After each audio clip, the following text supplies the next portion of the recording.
or betrayed. Now, in my presentation, I divided my presentation to 3 basic segments. One is that I look at democracy as an ideal, the goal of governance. I will not talk about good governance because the concept of good governance is too vague, it's too subjective, it's not precise.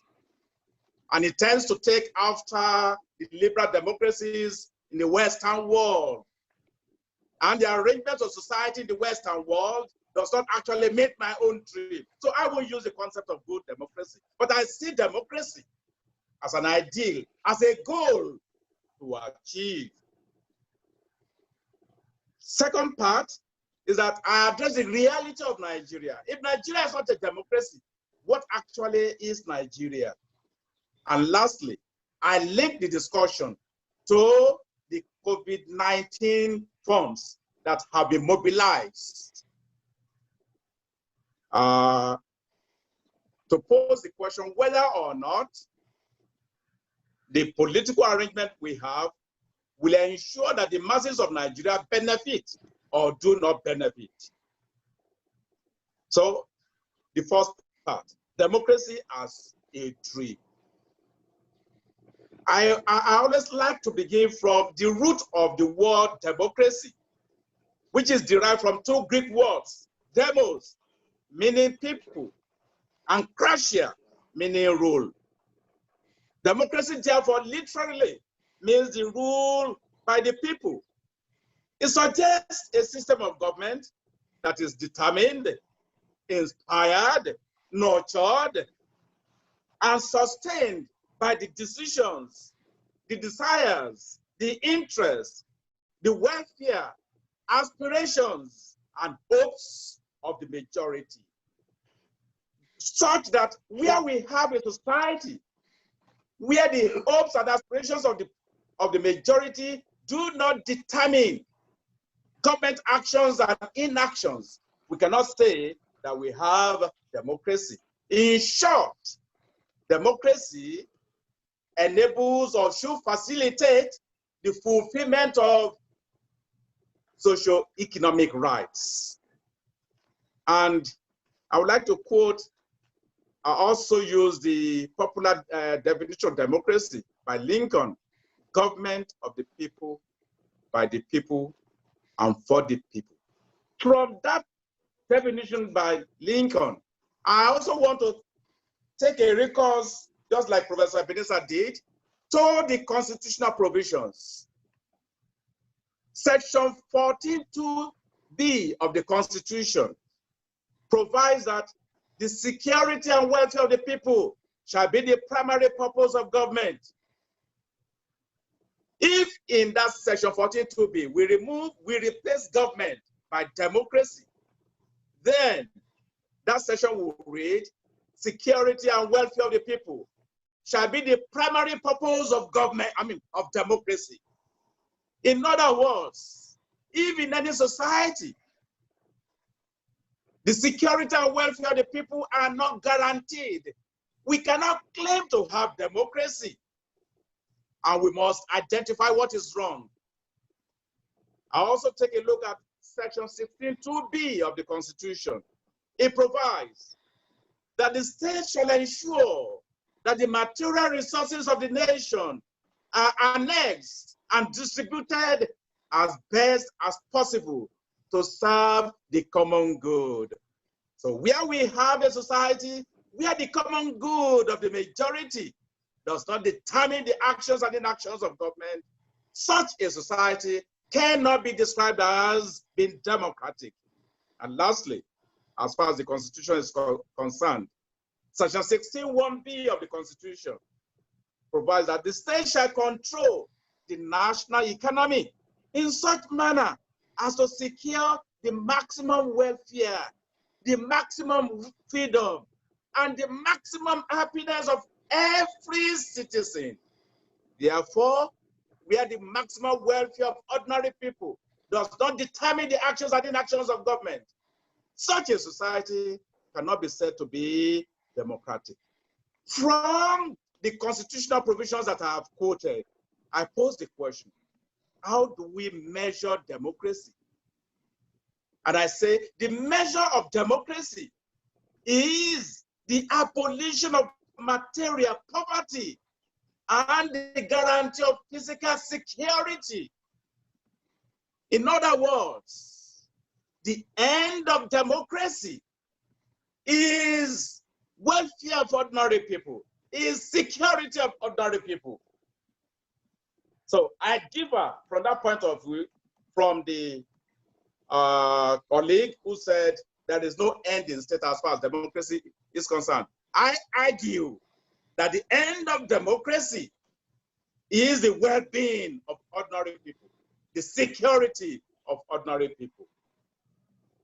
So, from these premises that we have established, can we say that Nigeria is a democracy? The answer, of course, is no. So what indeed then, how can we characterize governance in Nigeria? So what is the reality in Nigeria? In answering this question, I take a recourse to the thoughts of Peter Eke in his Nigeria's Emergent Political Culture. Peter Eke has helped to aptly characterize the African state, using the Nigerian state as a reference point. According to Eke, and I agree with him absolutely, the Nigerian state is a terrorist state, conceived, born, and nurtured to wage war against ordinary people with a view to achieving crude exploitation, ruthless subjugation, and total domination. In the words of Eke, I quote, far from being a product of its encasing society as its counterpart in European history and political experience, the African state wages war against African societies and lives apart from them, operating outside the norms of society. The African state is clearly arbitrary. The arbitrariness of the state has conferred on African political culture the attributes of negativity. African political culture has become characterized by a vast array of negative elements, such as corruption, violence, and mistrust. However, I think that even within this context of the African state, the Nigerian state, being a violent state, being a weapon of war against the interests of ordinary people, I think we should also periodize the history of Nigeria. And when we undertake a periodization of the history of Nigeria, we will come to the conclusion that the history of Nigeria is not the history of democracy. The history of Nigeria is actually the history of dictatorship.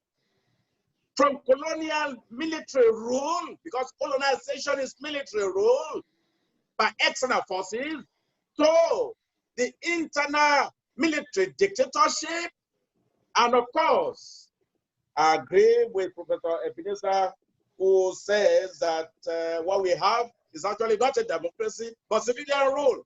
But I also say, not just civilian rule, but civilian dictatorship. But within the context of civilian dictatorship, we must also periodize the history of Nigeria.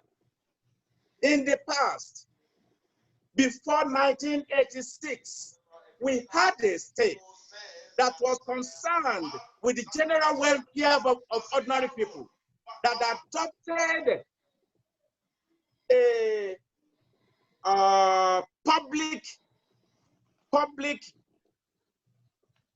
centrist, a public,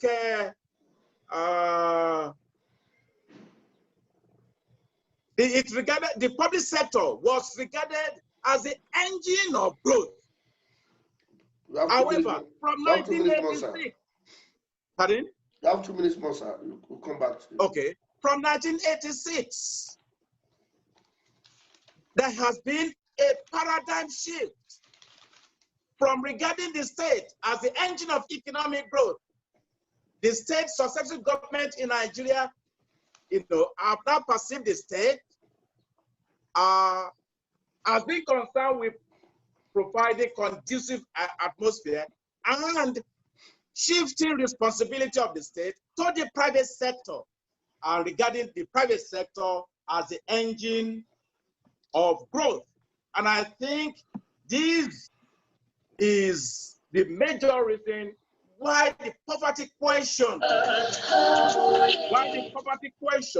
has been deepened in Nigeria. Now, I want to link our discussion to the COVID-19 funds. About 40 trillion naira has actually been mobilized by the state in the name of COVID-19 fund. I mean, in the name of COVID-19. But my concern is that these funds are not being devoted to meet the interests of ordinary people, but they are being devoted to serve the interests of big business. And particularly at this point in time, we must insist that COVID-19 funds and the wealth of society should be used to provide free medical care.